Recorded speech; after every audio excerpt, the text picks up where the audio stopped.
ये बताएं कि आपको ये कैसे पता चला कि वो क्रिएटर जो है वो इस्लाम का अल्लाह है? देखिए, अब इस्लाम के अल्लाह को आप मैंने फिर वही बात आपको उस पे रिलीजियस साइड पे लेके जा रहे हैं। अल्लाह ताला की ज़ात एक ही है। जी हाँ दोस्तों, अवैस इकबाल ये मान चुके हैं कि इस कायनात का कोई कॉज ज़रूर, कोई क्रिएटर ज़रूर, लेकिन वो उस कॉज को, उस प्राइम कॉज को मजहबी खुदा मानने के लिए तैयार नहीं। वो सवाल करते हैं कि ये क्या ज़रूरी है कि वो वही मजहबी खुदा हो। दोस्तों आज हम इसी को प्रूफ करते हैं। तो मैं आपसे एक सिंपल सा सवाल करता हूं कि सूरज का सोर्स ऑफ एनर्जी क्या है, वो कहां से एनर्जी लेता है? तो इसका जवाब यह है कि खुद ही सूरज ही है। सूरज खुद ही सोर्स ऑफ एनर्जी है। अब सूरज को बने कितने साल हो गए? तकरीबन 8 बिलियन साल हुए साइंस के मुताबिक। क्या सूरज के अंदर यह सलाहियत है कि वो ये कह सके कि भाई 4 बिलियन साल में एनर्जी दूंगा और 4 बिलियन साल नहीं?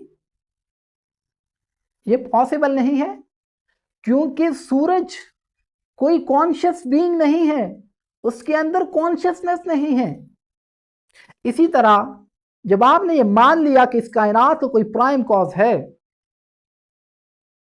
तो आपको ये भी मानना पड़ेगा कि उस प्राइम कॉज के अंदर कॉन्शियसनेस का होना जरूरी है, क्योंकि अगर उसने इस कायनात को क्रिएट किया है, तख्लीक किया है, तो उसके अंदर कुदरत है, तभी तो उसने इस कायनात को क्रिएट किया है।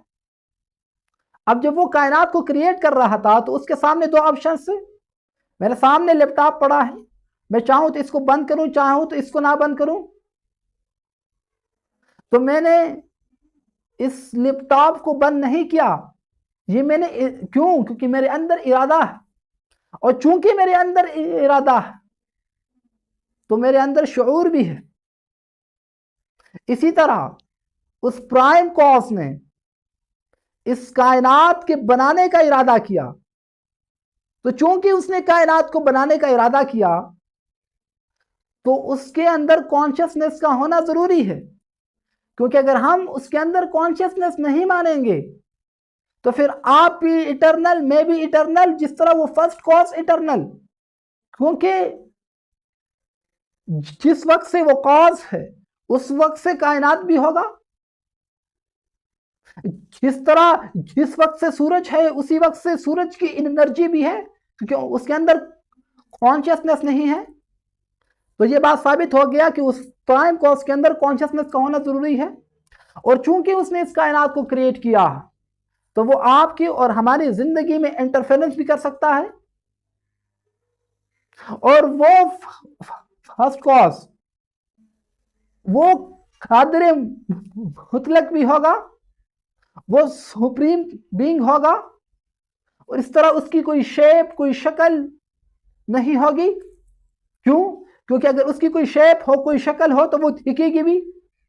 अगर वो दिखेगी तो वो किसी न किसी डायरेक्शन में होगी, और किसी न किसी डायरेक्शन का मतलब यह है कि वो किसी न किसी स्पेस और टाइम में है।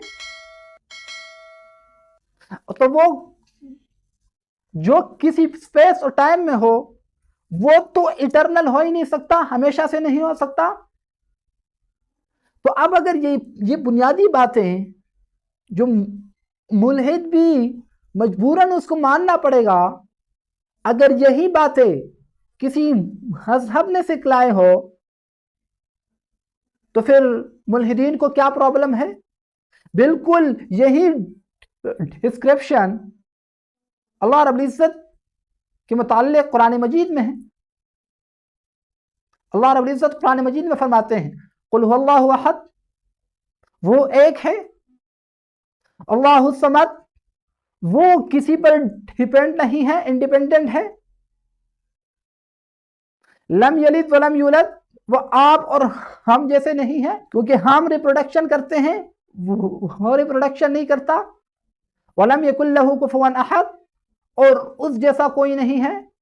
तो अब अगर ये बुनियादी डिस्क्रिप्शन, ये बुनियादी तारुफ किसी मजहब ने किया हो तो मुल्हिदीन को क्या प्रॉब्लम? तो लिहाजा हमें यह मानना पड़ेगा कि वो एक कॉन्शियस बीइंग है और वो हमारी जिंदगी में इंटरफेरेंस कर सकता है।